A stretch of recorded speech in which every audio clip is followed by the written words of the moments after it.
அனைவருக்குமே வணக்கம். சற்று முன் கிடைத்திருக்கக்கூடிய ஒரு மிக மிக முக்கியமான செய்தி ஒன்று வெளியாகியுள்ளது.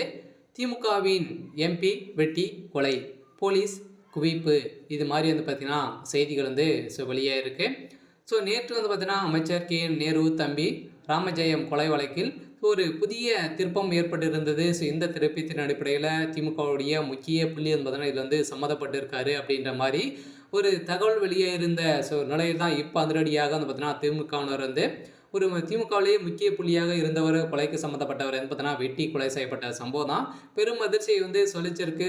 அமைச்சர் கே நேரு அவருடைய தம்பி கொலையின் வழக்கில் கே நேரு அவர்களுக்கு இதில் சம்மதம் இருக்குது அப்படின்ற மாதிரி தான் இந்த வழக்கின் அடிப்படையில் ஒரு புதிய திருப்பமாக வந்திருக்கு. ஏற்கனவே ராமஜெயம் கொலை வழக்கில் புலன் விசாரணை அதிகாரியாக இருந்த ஜெயக்குமார் மாற்றப்பட்டதால் திருச்சி டிஐஜி வருண்குமார் மற்றும் தஞ்சாவூர் எம்பி ராமஜெயம் ஆகியோரை நியமித்து உச்சநீதிமன்றம் உத்தரவிட்டுள்ளது. அதிமுக ஆட்சி காலத்தில் திமுக முதன்மை செயலாளரும் நகராட்சி நிர்வாகத்துறை அமைச்சராக கே நேரு தம்பி ஜெயக்குமார் இருந்தார். இப்போ ராமஜெயம் இருந்தார். இவர் கடந்த 2012 ஆண்டு மார்ச் 29 தனது வீட்டில் இருந்து அதிகாலை வாக்கிங் சென்றபோது மர்ம நபர்களால் கடத்தி கொடூரமாக வெட்டி கொலை செய்யப்பட்ட சம்பவத்தின் அடிப்படையில் இதில் கொலை செய்யப்பட்ட திமுக சேர்ந்த ஒரு முக்கிய பிரமுகராக தான் இருக்காரு அப்படின்ற மாதிரி இப்போ வெளியேறக்கூடிய செய்தியின் அடிப்படையில் தான் திமுகவுடைய தலைமையகத்தில் பெரும் அதிர்ச்சியை சொல்லிச்சிருக்கு.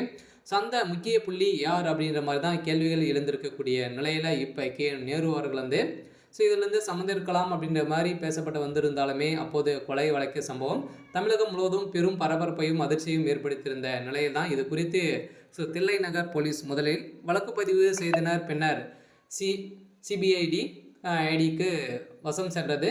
பல ஆண்டுகளையும் கொலையாளியின் நிழலை கூட நெருங்க முடியவில்லை என தெரிவித்திருந்த நிலையில் தான் இதில் பார்த்தீங்கன்னா எந்த ஒரு முன்னேற்றமும் இல்லை. இதையடுத்து ஆட்சி மாற்றம் ஏற்பட்டது. பிறகு இந்த வழக்கை தமிழக போலீசாரிடம் புலனாய்வு குழு அமைத்து விசாரணை நடத்த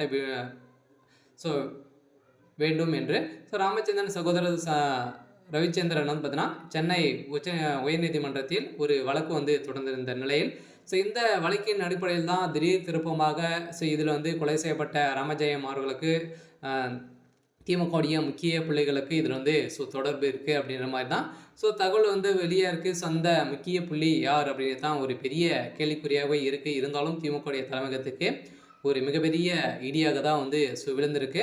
இருந்தாலும் திமுகவுடைய தலைமையகம் என்ன செய்ய போகிறாங்க அப்படின்னு தான் ஒரு மிகப்பெரிய கேள்விக்குறியாக இருக்குது. இருந்தாலும் என்ன நடக்குது அப்படின்னு வெயிட் பண்ணி பார்க்கலாம்.